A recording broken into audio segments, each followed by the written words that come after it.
Hey, good morning, everyone. Welcome to week 4 of the series. Just a reminder before we start that we have today and next week, and then we're going to take a break. Next week I'll go through all the dates because we're going to have one just before Rosh Hashanah, but then we have the annual Sukkot morning tea, my sukkah, and so on. So I'll fill you in next week of all the dates to come. But for now, for this series, it's today and next week. So just to start by reviewing a little bit from last week. So we're doing this model which is beneficial in developing a perspective, particularly when overcoming simple challenges, the daily little challenges of every day, the things that get us off center and a bit in a bad mood and irritated and angry and resentful and jealous and so on. But those are the things that happen every day, personality stuff, developing a perspective. And we're using the horizon model, being below the horizon means we get ourselves down. On the horizon we just take the facts, but above the horizon we develop a positive perspective, or at least we learn to accept it in a positive and helpful way.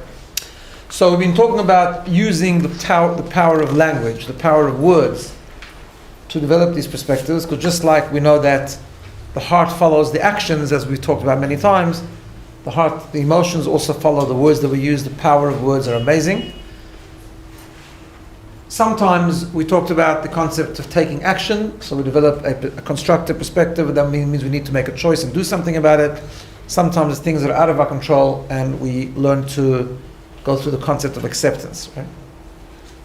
But as we said before, when we talk about this positive language or constructive language, it's not about changing the facts, it's not about changing the reality, it's about changing the narrative, reinterpreting the feeling, and so on and so forth. Last week we talked about this concept, about how that works with interpreting ourselves, which means our internal definition, how we define ourselves. And we talked about the author's story about a client she had that spent a weekend at a friend's house that had very similar circumstances to herself, but her friend was obviously much more successful in her parenting skills than she was, and before she had started working through stuff, she would have really found herself jealous, resentful, put the other person down, has all sorts of emotions of inferiority, which would come really from her own internal interpretation of herself in terms of how she defined herself by the perception of others and so on. Whereas she had learned to be above the horizon, which is actually reinterpret the concept completely, meaning not change the situation. The other house was running better than hers, but more in a productive way to say, wow, that's a great system, it seems to have amazing tools, I'm happy to be here so I can enjoy the weekend and learn from her at the same time. She sat down with her, tried to get some ideas, and so on and so forth. Last week we also spent a bit of time talking about the power of words, and I was quoting from the book Positivity Bias, which is about the Lubavitcher Rebbe's really strong focus on positivity in general, but the chapter we were dealing with was as I call it, almost the obsession with really using positive language, and we brought a whole different bunch of examples. Okay. So what I want to do today is take it a little bit further. But before I do that, I want to just use something I just read a few days ago about last week's Torah portion, which goes into the heart of what we've been talking about. I just wanted to share with you just something that hit me, which was quite amazing. So in last week's portion, Moses, right now we're towards the end of the Torah, right? We finish it on Simchat Torah. And it's a Deuteronomy, the last book of the Chumash, is a speech, essentially. It's a long drasha. If you think rabbis today give long drashas, this was one that took 37 days, right? From the first of Shvat till the 7th of Adar, which was Moses' yahrzeit. And essentially he was taking the younger generation, the generation that did not sin with the sin of the transgression of the spies. They were the generation that God was going to allow to go into the land of Israel. And Moses was really reviewing the Torah, teaching them values, reminding them of the past mistakes, and telling them they shouldn't repeat them, and they should be ready to go into the new land of Israel, which will be embracing a new lifestyle. In the desert, they were all protected, they were all spiritually insular, whereas now they're going to have to go into a land where they're going to have to work the fields and work for a living and be engaged in sort of physicality and so on, and it was going to be much more difficult, and Moses is really preparing them. Suddenly, there's a verse there, an amazing verse. He turns to them and he says, listen. He says, here, Shema Yisrael, not the Shema Yisrael, the normal one, but here Israel, he says, you're about to go over the river Jordan, the Yarden River, right? And you're going to conquer a land that is much mightier and much stronger than you are. A land that have cities which are very strongly fortified. A land that have people that are very big, and there's giants there. And there's people that they call the B'nai Anakim, the sons of giants, who you know and you've heard that people say about them, who can stand before the sons of Anak? That's what Moses tells them, right? Now you read that sentence and you say, what on earth is going on here? That sentence has been said before. Who said it before? The spies, when they came back. I mean, why should Moses open up a can of worms now all over again? That's exactly what the spies said. They were incredibly negative. They came back and said, yeah, wonderful land, fantastic fruit, but, and the but was exactly the sentence. The cities are fortified, the people are strong, they're probably stronger than us. There's giants, there's the B'nai Anakim. Exactly what the spies did, exactly what got the Jewish people into trouble, exactly what ignited a whole stream of tears and despair on the part of the Jewish nation. It was the night of Tisha B'Av, and it's exactly the story that resulted in God decreeing that they should spend the next 40 years in the desert and not go into the land of Israel. So what was Moses doing this for? And the answer is very simple. You just have to look at the next sentence. Because this is the parable we're talking about now. When we talk about positive language, we're not talking about changing a fact. Right? That's really important, because that's going into denial. Israel was a strong land. Israel was a challenging land to conquer. That wasn't the issue. That wasn't what God was upset about. In fact, the commentaries all ask the question, why did the spies sin? They were sent into the land to spy out and to observe. All they did was come back and give an accurate report. The difference is the conclusion, the interpretation of the story. In other words, the story is there. It's how you interpret the story. What the spies did was they came back and said exactly the same information with the message, it's too hard. You're never going to do it. It's too hard. That too hard bit just ignited a flood of despair. Moses says exactly the same story. So I'm not changing the story. You think 40 years later it's a different land? It's not. It's the same land. But the message is different. The message is the next verse. The next is, know therefore this day that God is with you. And He will conquer them and He will help you and you can do it. Very different message. Same fact, but different message. Language is slightly different. Just reinterpretation, the narrative is slightly different. And that's the power of what we're talking about. Sometimes it's not about changing everything. It's not about trying to see a whole different picture. It's the same picture. It's just how you respond to it, how you interpret it, and how you look at it, and the perspective that you develop, which we use language and words for, which is so powerful. Just a couple of days ago, a funny thing happened to me, just on the same topic. I was typing an article. Someone in Melbourne asked me to write an article on parenting for Jewish education, whatever the case was, and I'm writing an article, and in a sentence I used the word challenging. Challenging people, say parenting, it's challenging, whatever the case is. And then I'm reviewing the article before I send it to them, and sometimes you want to use different words, not the same word all the time. So if you know how the Word document works, I right-click on the word challenging to see some synonyms. It was a really strange thing, because I did it again this morning just for this check, but it came up with different answers. I think it was the context and how it was placed, right? They're clever little programs, these. So I right-click on the word challenging, and it comes up with the following synonyms. Stimulating, thought-provoking, inspiring, exciting. I think to myself, that's not what I meant, right? In fact, I didn't use them because the program had misunderstood my context, right? It was words that were good for later on in the article, but not in the beginning, right? I needed to make a point first that I was describing what people think, that it's really challenging, right? But the Baal Shem Tov says that everything that you see and hear, as we mentioned many times, you have to always learn a lesson, right? I think to myself, that's great. Microsoft taught me a very good lesson. That's the way we look at a challenge. Challenges happen. There are two ways to have challenges. You can look at them as catalysts for despair, for giving up, for being overwhelmed and paralyzed and standing in the way of our growth and development. Or we have the choice sometimes they're much bigger challenges and it's much more difficult. But we have the choice to look at the challenges, especially the little challenges of every day, and to say, no, challenge is stimulating, it's an opportunity, it's thought-provoking, it's a teaching tool, it's a catalyst for resilience, it's a catalyst to make me a stronger person, a better person, if I manage my responses and my emotions in the right way. So Microsoft was not completely wrong. They had a point. Just didn't work for the article, but so that's the same idea. The facts don't change, just the interpretation does. Okay. Now, what I want to do today is extend this a little bit. Last week we talked about how we interpret ourselves. This time we're going to talk about a little something else, as the author in the book does. Doesn't matter. It's not that important. Okay. This concept expands to another area altogether. The area is of how we judge other people. I want to just talk about that for a few minutes. It's a very difficult topic. Judgmentalism. And judging other people is a very complicated topic. So let's just develop it a little bit, and then we'll bring it back to this concept that we're discussing. So we know that one of the fundamental Jewish values is judging favorably.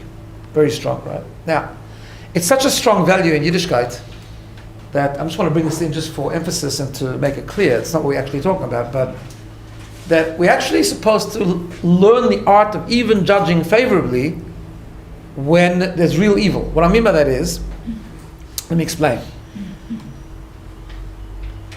There's a fascinating law in the Torah about how court cases of capital punishment are run. Right now, it's not secret that in the Torah there is a concept of capital punishment.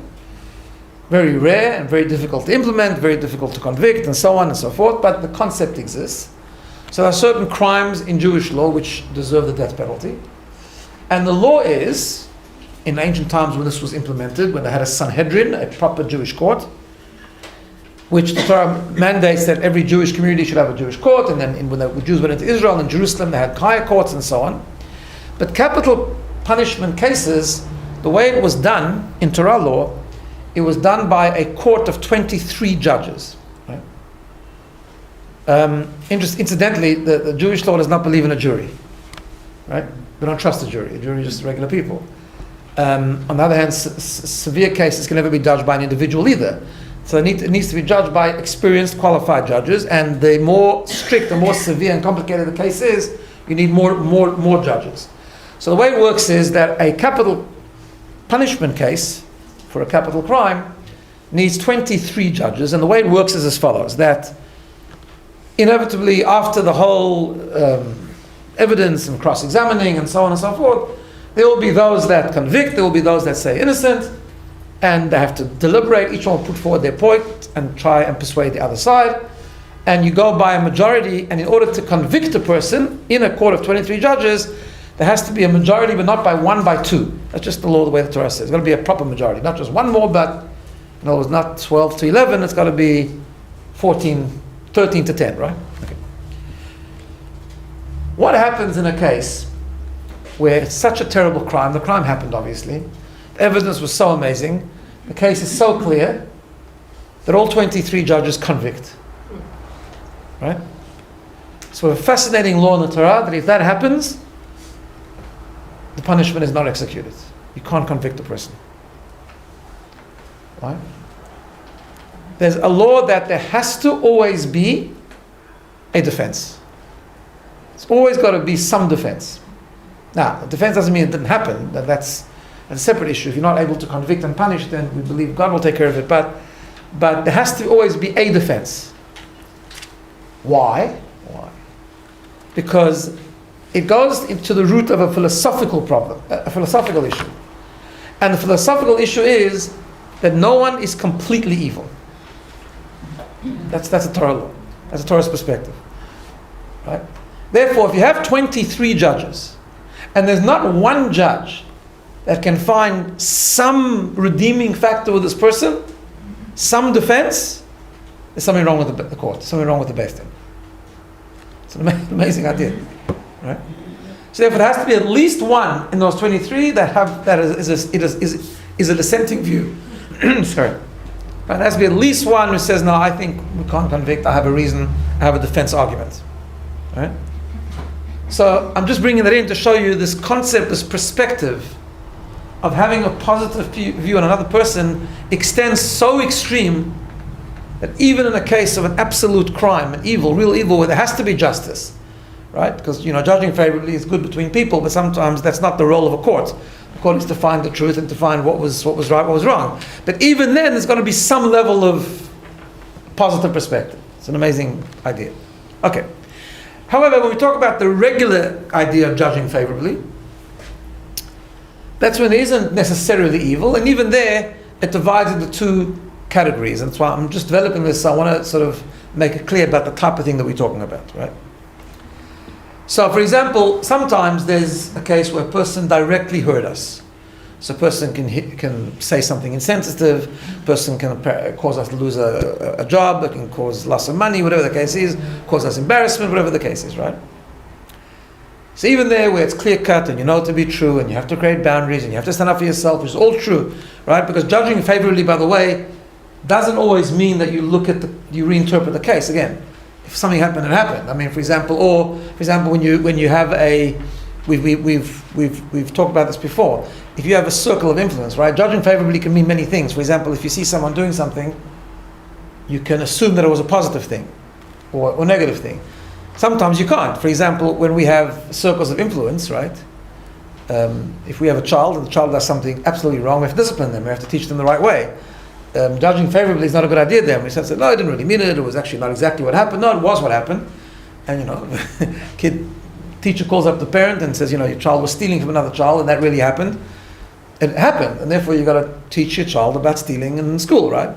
However, even then there's a concept of judging favorably where you understand the context and they didn't mean it and they're really good kids, but they have just a bad part, so you have to deal with it, and so on and so forth, right? Because there's a very, very clear pasuk, a very clear verse in the Torah, tzedek tirdof, you should always, that's the different one. But tzedek tishpot amitecha, that a person should always judge other people with tzedek. Tzedek comes from the word tzedakah, which means compassion, kindness, and we always have to try at least as much as we can, to find the positive, even if it's clearly negative, but we've got to find the context, it wasn't all evil. For example, there's a concept, I think I've shared this to you before, in Pirkei Avot, in the Ethics of the Fathers, where it talks about judging people favorably. It says the following. Some of you might remember this, I've said it a number of times, but it's a beautiful idea. It says, in Hebrew it says, Havedan et kol ha'adam lekaf zchut. Judge everyone favorably. But if you look at the grammar, it's not exactly translated like that. It doesn't say dan et kol adam. In Hebrew, kol adam means every person. It actually says kol ha'adam, the whole person. Right? Which is not exactly what we think it means, right? Havedan, you should judge kol ha'adam, the whole person favorably. But we always translate it differently. We always translate judge every person favorably. But it's not exactly what it says. And the answer is, the commentaries explain that havedan et kol ha'adam means if you're going to reach this ability to be able to judge people favorably, the only way to do that is look at kol ha'adam, look at the whole person. Because even if you see something that is clearly negative, which sometimes it is, sometimes people do negative things, that's just a fact, right? People do things that are evil. Evil exists in the world, and people do things that are clearly wrong. It's nothing, right? Even if you are convinced, and even if it is clear, and even if it is absolutely beyond the shadow of a doubt that the person has done something which is wrong, there's still kol ha'adam, there's still the whole person. That wrong doesn't define the person necessarily. That's only part of the person. And that's why the Pirkei Avot says, Havedan et kol ha'adam, judge the whole person. If you want to judge someone favorably, if you want to have the ability to not always be negatively judgmental, you have to be able to look at a whole person, look at the neshama, look at the soul, look at the good parts of the person, and so on and so forth. Okay, so that's part of judging favorably. However, what I'm discussing is something different in terms of the discussion we're having about the simple challenges and staying above the horizon and so on. There's a lot of judging that we do. As much as we talk about tolerance and acceptance, and maybe I'm not talking for everyone, there's some great people in the room maybe, but I'm talking about myself certainly, we all suffer from this. Not to be judgmental is very hard. Why? Because we all, most of us at least anyways, the normal ones here at least, right? I like to consider myself normal, so I'm part of this process as well. We all look at things and experiences, and especially people, and jump to conclusions. That's what we do. We make assumptions, right? We make assumptions even when we don't know the background, right? Which results in negatively judging people, because how can a person do that, right? Well, we don't even know exactly what the person did. That's just right. And often what happens is, with that judging issue, and that judging issue is based on the assumptions that we make, it leads to negative emotions. Because it's interesting how passionate we become about taking care of the whole world. So therefore we see people doing things that we jump to a conclusion was wrong, we get angry about it, we get resolved, we scream about it, we talk about it, we, as they say in Yiddish, we kochsach about it, we like sort of get all excited, and actually we don't even know what really happened. A very sad but true and very honest story is written in an article I saw by a guy called Yankee Taber. He writes beautiful articles. And he says that he himself was part of an incident that took place 10 years before he wrote the article, and he says barely a week goes by that he doesn't think about it, right? This was a very tragic story, but it happened on a very simple level as well. But the story he tells is that he popped into a Jerusalem synagogue just to pray mincha, the afternoon service. And he says in front of him, a few rows in front of him, there was this person sitting with 4 kids. Teenager, a little bit older, younger, whatever. And the guy was snapping at his kids loudly all the time. He was very grumpy. He was obviously in a very bad mood, but kind of in a way where everyone had to know about it, right? So he jumped to a conclusion, as we often do. And he thinks to himself, what an idiot, I thought to myself. Okay, you're nervous, you're rude, that's fine. There are lots of nervous and rude people in these stress-ridden times, but does the whole world have to know about it? No. Those are the thoughts that go into our minds sometimes, and sometimes that brings that we sort of ignite certain emotions, right? He says this person was impossible to ignore. He was his ill will and discontent filled the room. Yes, I thought your kids are a rowdy bunch, but you have to yell at them all the time. Like, leave them home. If they're so nervous, leave them at home. You know?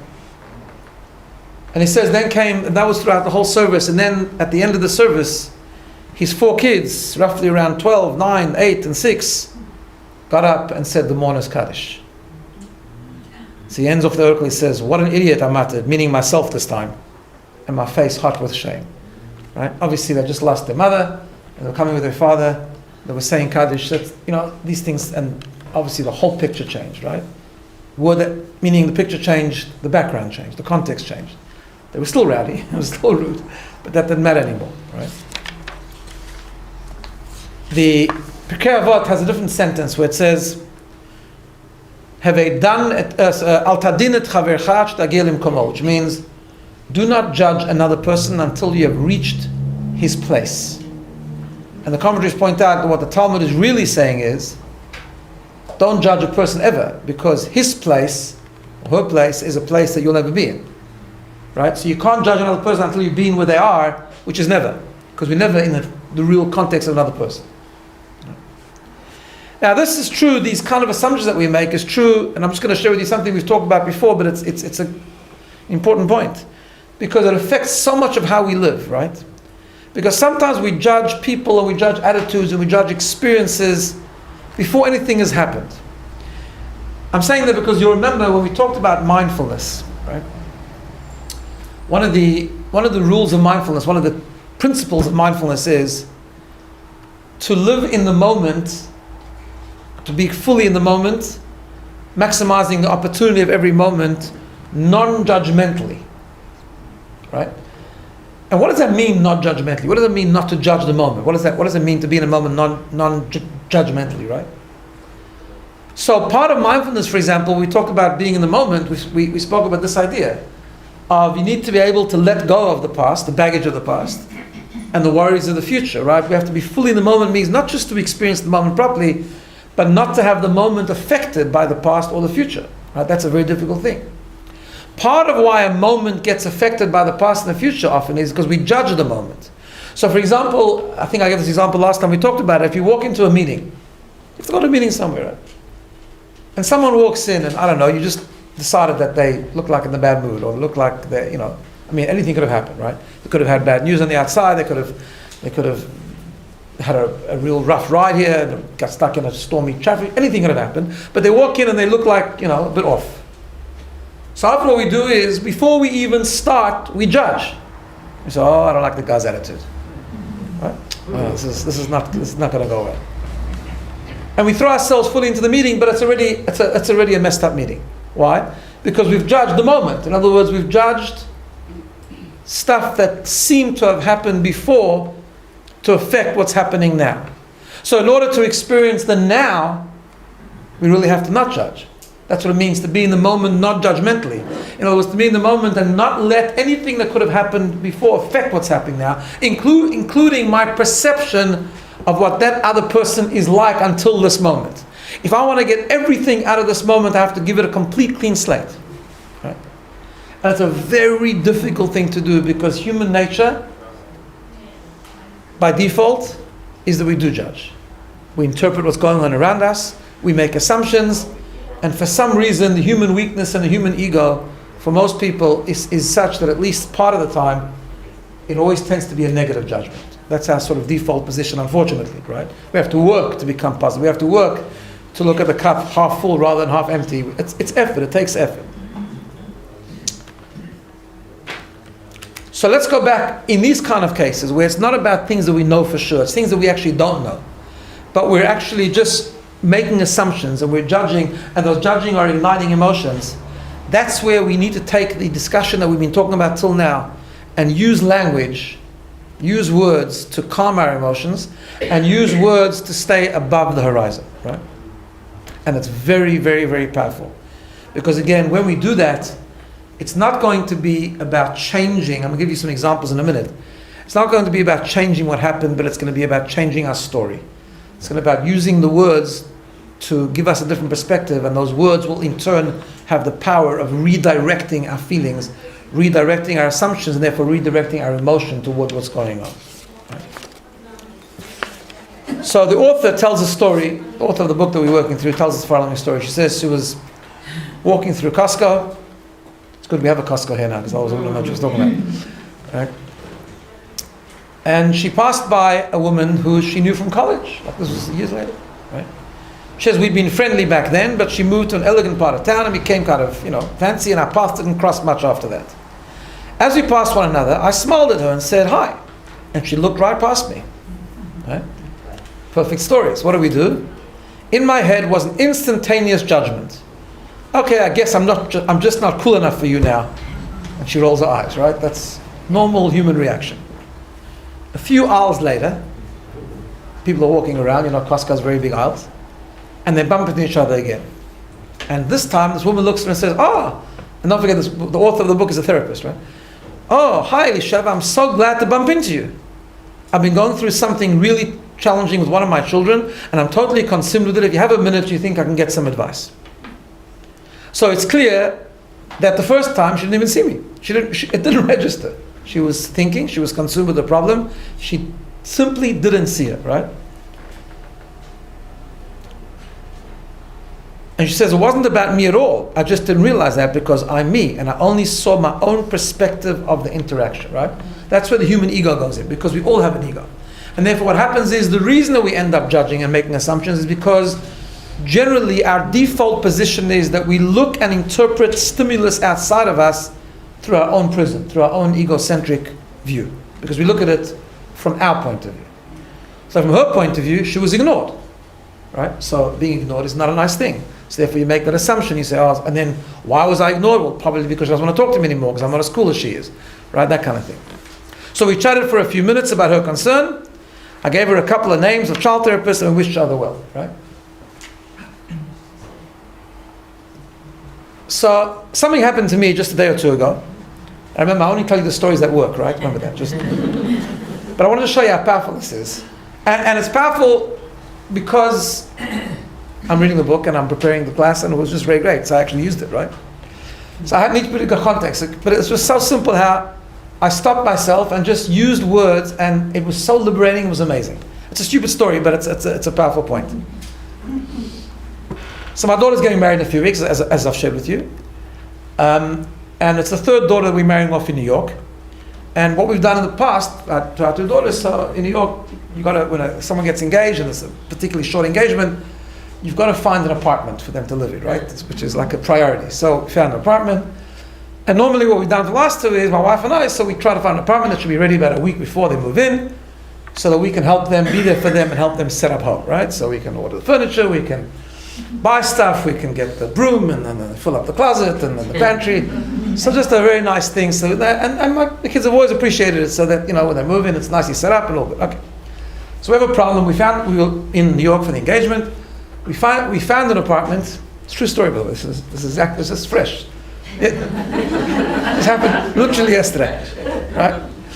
So we found an apartment, but it was a bit of an issue. It was a very nice apartment. It's a nice location, reasonably priced.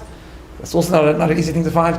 There was one problem. The person living there is about to move, but his wife was expecting at the time, and it was a bit risky because he said that he really needs to move. He wants to move before Rosh Hashanah for sure. The wedding date's about a week, 10 days before Rosh Hashanah. But he's planning to move. His wife has a baby. He's moving 4 weeks after. Okay. So, should we take it? Should we not take it? Anyway, we decided we're going to take a risk. It'll probably work out okay. We took the apartment, put down a deposit with the backup plan that we'll find something temporary if not. But because it was worth it, it's a nice apartment. Okay. Then we started doing a bit of intelligence work. So I know someone that's a very good friend of this guy. And we found out when is his wife actually due, just to get a bit of a, how high is this risk, right? Found out, no, it's actually quite good. We should do that very good. Then we followed a bit of the Jewish grapevine, a bit of the Yenta sort of thing. Found out a couple of weeks ago, she had a baby. Thank God it was like on time, not even late, beautiful. Should work out perfect. In fact, it should work out amazingly that it'll be just point what I thought. It would be like a week before, 4 days before, 5 days before, just enough to set it all up. Okay. Yesterday, we get in touch with the real estate person who happens to be a relative of ours, just to find out, has the person given notice, not given notice? She said, she's got some tough news.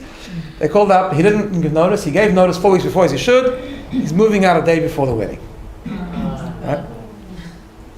And they'd even asked him, because they know why we wanted it a few days before, they'd even asked him if he could maybe do a few days before, and he said, no, you can't. 2 people had asked him, and he said, so like all good human beings, what was my first reaction? I start to think, it's such a chutzpah, right? The guy knows that I need the apartment. Right? He knows that I need it. He knows we need it. He knows that he just got married himself not so long ago, right? He knows the issue. He's so stubborn, he could. And then I stopped myself, it's absolutely ridiculous. And I was starting to get angry, and I thought to myself, that is absolutely stupid of me. I don't know anything. How do I know what his situation is? First of all, I don't know, maybe his child has an issue. Maybe, I thought of like a whole bunch of things, right?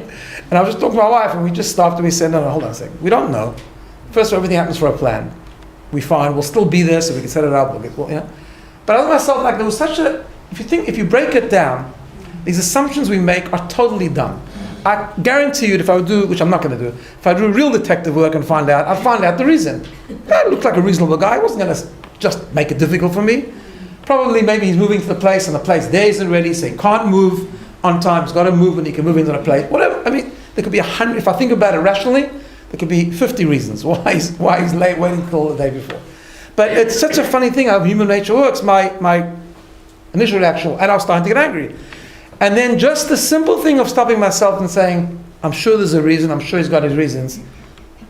It is tough, it's a challenge. My daughter wasn't particularly happy, but she was fine with it. Then we can work out a backup plan. We're still going to be there 3 or 4 days before. We'll still help us set out the apartment. Just using words like that completely calmed me down in a second. And that was it. Okay, so it's just amazing how liberating this is. It's amazingly how quick we jump into judgments. We all do this on some level, I think. It's amazing how just not changing the story hasn't changed. He's still only moving out the day before, right?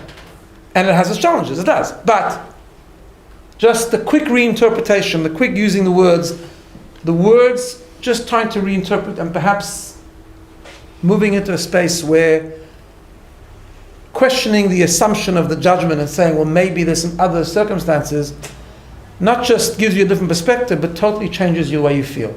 And it's the most powerful. It's difficult to remember to do this. When you're reading the book, it's easier because it's on your mind. But that's why we have to revisit this concept all the time, right? But it's really Very, very, it's simple, but amazingly powerful. It's unfortunate, but that's a reality, that as human beings we jump into this very often. But it's also amazingly powerful how simple it is in the day-to-day challenges, the simple things, how we can shift gear if we just remember to. Right? So which link to another interesting little concept that the author raises in the same chapter of the book. She says the following. Nice thing. And I'm going to read parts of it to you. She says, I used to have a pet peeve about smiling at or greeting others without them reciprocating, right? So she says, I was once in a local supermarket. She obviously spends a lot of time in the supermarket because a lot of the stories in the book about her in the supermarket. Maybe she got a lot of guests on Shabbos or something, right? So I was once in a local supermarket and there was a particularly grumpy cashier. Which happens. As she handed me my change, I said, thank you, have a great day. Right? She was trying to be cheery, So she says she literally grunted in response. So obviously she got angry, like, I gave you a smile when you can't smile me back. So she became cynical. She said, and I will too, thanks. Right? The guy behind me chuckled. But as I walked out of the store that day, something dawned on me, she says. And she said a very interesting thing. And again, it's linked into the concept of judging, but it's linked to another idea as well, right? She said, I'd always thought I was trying to be this friendly, emotional, generous person, gracing the world with my smile and cheer, right? But the truth is, and I didn't realize it until then, I was just really offering a swap. That's a very interesting idea. A swap, to swap something, right? And she calls this part of the chapter gifting versus swapping, right? In other words, when we say good morning to someone, or we smile at someone, and we expect that back, it's not real true generosity if you think about it. In other words, it's conditional generosity. What I'm doing is, I'm giving you a smile because I want one back. It's an amazing thing, it's swapping, right? When the swap doesn't work, we get irritated, right? So that day, she says, I confronted my ulterior motives for kindness and committed to try and offer my greetings to others as an unconditional gift. If they want to respond in kind, so be it. And if not, then maybe they're not the talk to strangers type, right? I mean, not every cashier is a bubbly, friendly person, right? After that, I realized that the low-grade anxiety I'd been ignoring beneath the surface when venturing into the social world related to tracking others' reactions to my overtures. It was liberating to just do my part and move on. But then she says, so how do you do that, right? So in other words, that's a beautiful concept in its own right. That we should be gifting, not swapping. In other words, if we're going to do something nice, do it unconditionally. If we're going to give someone a friendly smile, do it because we have to be friendly. Do it because it's the right thing to do. Do it because a smile, I mean, today there's research on smiling. There's research on everything today, right? But today there's research of how powerful a smile can be for the person that gives it and for the world in general. And sometimes it has an amazing ripple effect. But it has to be on that basis, not to get something back. But in order not to be irritated to get something back, it helps to go back to this concept of assumptions, right? So what she does is, in this particular situation, she goes into the different types of responses you can have. So going back to the model she's been using in the book, she says the following. So there's the below the horizon model response. Like, someone, I smile at the cashier, she doesn't smile at me back, and then say, well, isn't it just a ray of sunshine? That was so rude, like sarcastic, cynical, like sort of really irritated, angry. Or there's something she calls the phony positivity, the overkill, right? Now remember, that's also important not to fall into that trap. Because being over positive means we go into denial. And everything is just beautiful, and everything's not always beautiful. Right? It's just the way it is. The world is not just a place of complete sunshine. It just isn't that way. There are challenges and there are things, right? So the overly positive, overkill sort of response would be, oh, she's probably an amazing person who is carrying a profound load in her life. Also, she's hard of hearing. Well, maybe not. Maybe she's not. Maybe she's actually just a grumpy person. By the way, it is possible, right? That's the issue. It is, those kind of people, by the way, are irritating sometimes when they look at the whole world just so beautifully, right? Because it's important to be real, and sometimes just to accept what happens. And it's, by the way, possible that a grumpy cashier is just that. She might just be grumpy, and that's fine too, right? There are grumpy people in the world. That's true, right? Then there's the on the horizon approach, which is, I was just trying to be pleasant and she didn't reply in kind. That was uncomfortable for me. So that was just factual, right? But then there was the above the horizon. Above the horizon goes something like this. And this is, again, using the words to create that emotion of staying above the horizon. I was trying to be friendly, but for whatever reason, she wasn't up for engaging with me. I hope she's okay. My job is not to evoke specific reactions from others, but to be true to my values. If I choose to reach out to others, I'll try to do so with no strings attached. Right? It's a much more real approach. In other words, what I'm saying is, I'm working on myself. My thing is to smile, to be kind, to be generous. I hope she's okay. I hope there's a reason why she's not smiling at me. It's actually none of my business. In other words, sometimes not judging someone else doesn't mean to concoct the whole story of what probably happened. Because maybe it didn't happen. And maybe she is in a bad mood. That's not the point. Right? The point is, it's not my job to judge. And that's part of the problem with judgmentalism, by the way. Because, taking it back to something we alluded to before, and we spoke about this, the problem with judging a lot of times is when we judge people that are out of our sphere of our influence altogether. There, it's not a matter of judging favorably. We shouldn't be judging at all. It's not our business. Right? It's not our business why someone's acting a certain way. What's our business is ourselves. Now, when it comes to people who are in our circle of influence, it comes to even close friends, children, students, or whatever the case is, people that we lead or we have some impact on, then it is our business. Then it's a whole different approach. Then we have to see wrong for what it is. It has to bother us, because just like there's a value in the Torah not to judge other people, there's also a value to reprimand someone, to point out something wrong that a person has done so we can help them improve. Right? We have a responsibility to help others improve. To help others improve means that we have to sometimes see bad for what it is and still judge favorably. In other words, maybe you didn't mean it, maybe you didn't know, maybe there's ignorance, maybe the context, maybe having a bad day. So not to judge negatively, but still to see it for what it is. So there is an element of justice, there's an element of judging there, but it's packaged and it's implemented and it's done in the right way. But the problem with us is that often we don't do that. We don't actually help people that we can help. Right? Because we don't want to confront, and we don't want to, this, that, and the other. We don't have difficult conversations. So often when we should be slightly judging, at least in a positive way, we don't. And where we do judge is we judge people who we know nothing about. Right? Like the cashier in the supermarket. Right? Or the guy who's giving up his apartment so late. Right? I mean, I actually met him, but I know he actually looks like a very nice guy. But I know nothing about him. So actually the truth is, it's not that. Right, going back to the story. It's not that I shouldn't be judging and I should come up with some sort of story. Well, probably, it actually is irrelevant. I don't know what the story is. It's actually not relevant. Right? Because it's not relevant, I actually don't know what the story is. It could be positive. Maybe he's not a nice guy. I don't know. I don't think so. I think he's a nice guy. But, right? But even if he's not a nice guy, what relevance does it have? Right? It's absolutely right. It's absolutely irrelevant. That's the point here. The point is, part of being real is, I don't have to be over positive. I don't have to be put on rose-colored glasses and come up with some story about the cashier that probably she's having a bad day and her husband is sick. It doesn't matter. Maybe she has a whole peckle that she's dealing with. Maybe not. Maybe she's a grumpy person. What matters is me. What matters is controlling myself. It goes back to the whole issue of control. What matters is, how am I emotionally reacting? Am I letting this experience get me down, or am I just using words? And in this case, it's not even words to reinterpret the story. It's words that say, I don't know. Right? You see, that's how it's different to last week. When it comes to ourselves, we actually do know.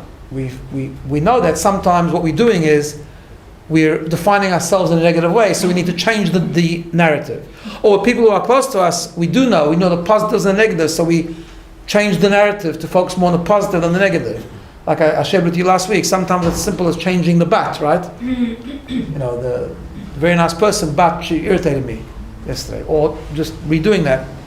She irritated me yesterday, but she's actually a very nice person, so I'm going to overlook it, right? So just it's a sentence order often can do amazing things. But when it comes to the outside, when it comes to, particularly in the area of judging people, particularly people that are not connected to me, and are nothing about, are not in my circle of influence, are not my business, the judging is not even reinterpreting the story, it's reinterpreting my response.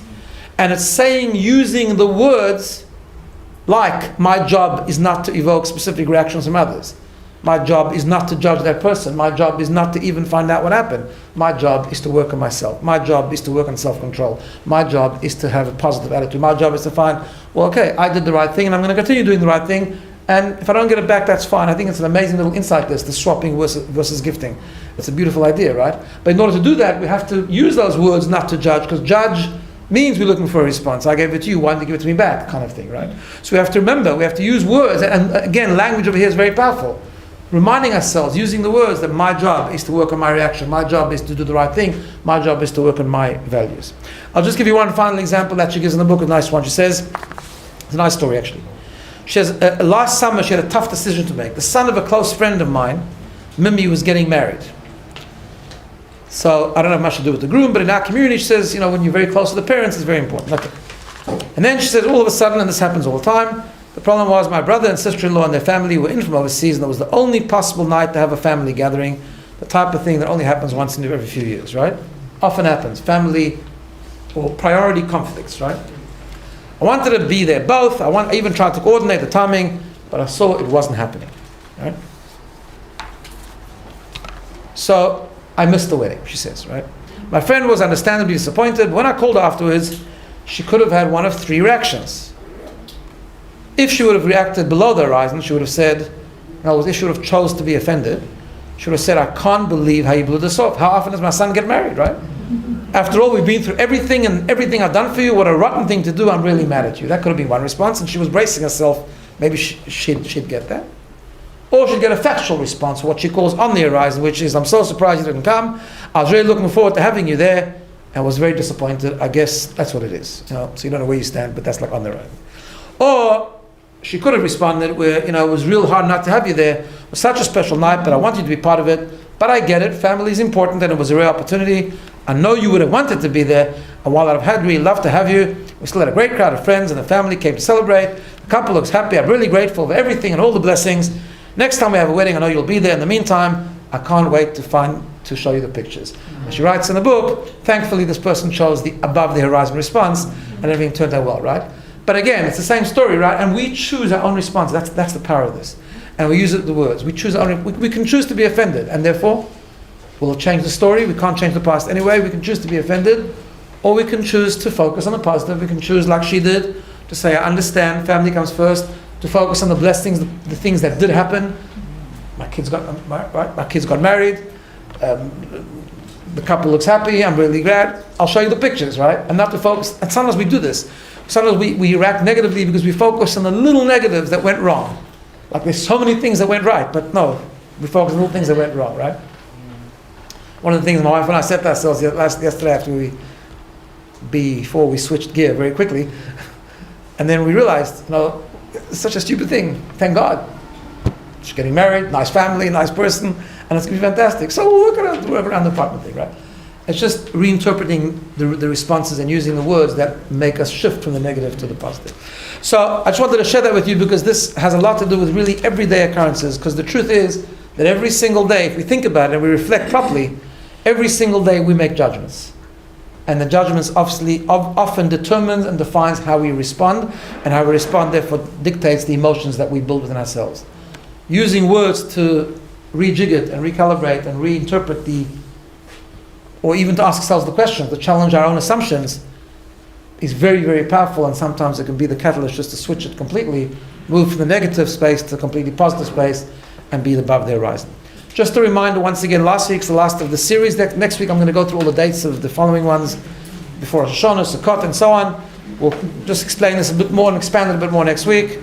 Otherwise, have an amazing week, and stay above the horizon.